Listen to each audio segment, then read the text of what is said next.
ಈ ಪ್ರಶ್ನೆಗಳಿಗೆ ಅವರು ಉತ್ತರ ಕೊಡ್ಲಿ. ನಾನು ಮತ್ತೊಮ್ಮೆ ರಿಪೀಟ್ ಮಾಡ್ತೇನೆ, ಈ ಜಮೀನಿಗೆ ಸಂಬಂಧನೇ ಇಲ್ಲದೆ ಇರುವಂತಹ ರಾಜಶೇಖರ ಐನೋರ್ಗೆ ಹೆಸರಲ್ಲಿ ಅರ್ಜಿಯನ್ನ ತೆಗೆದುಕೊಂಡು ಡಿನೋಟಿಫಿಕೇಶನ್ಗೆ ಫೈಲ್ ಪುಟಪ್ ಮಾಡಿ ಅಂತ ಹೇಳಿದ್ದು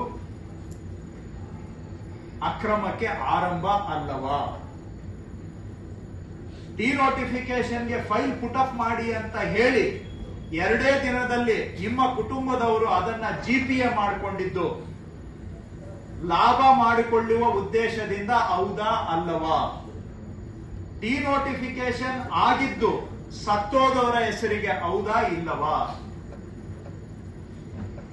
ಅದಾದ ನಂತರ ಡಿನೋಟಿಫಿಕೇಶನ್ ಆಗಿದ್ದ ಬೆಳೆ ಬಾಳುವಂತ ಜಮೀನು ನಿಮ್ಮ ಕುಟುಂಬದ ಸದಸ್ಯರ ಹತ್ರ ಇದೆಯಾ ಇಲ್ಲವಾ? ಇವೆಲ್ಲವೂ ಕೂಡ ನಿಮ್ಮ ಕುಟುಂಬದ ಸದಸ್ಯರ ಲಾಭಕ್ಕಾಗಿ ಡಿನೋಟಿಫಿಕೇಶನ್ಗೆ ಚಾಲನೆ ಕೊಟ್ಟವರು ಯಾರು? ಈ ಪ್ರಶ್ನೆಗಳಿಗೆ ಅವರು ಉತ್ತರ ಕೊಡಿ. ಅವರು 2 3 ಒಪ್ಕೊಂಡಿದ್ದಾರೆ.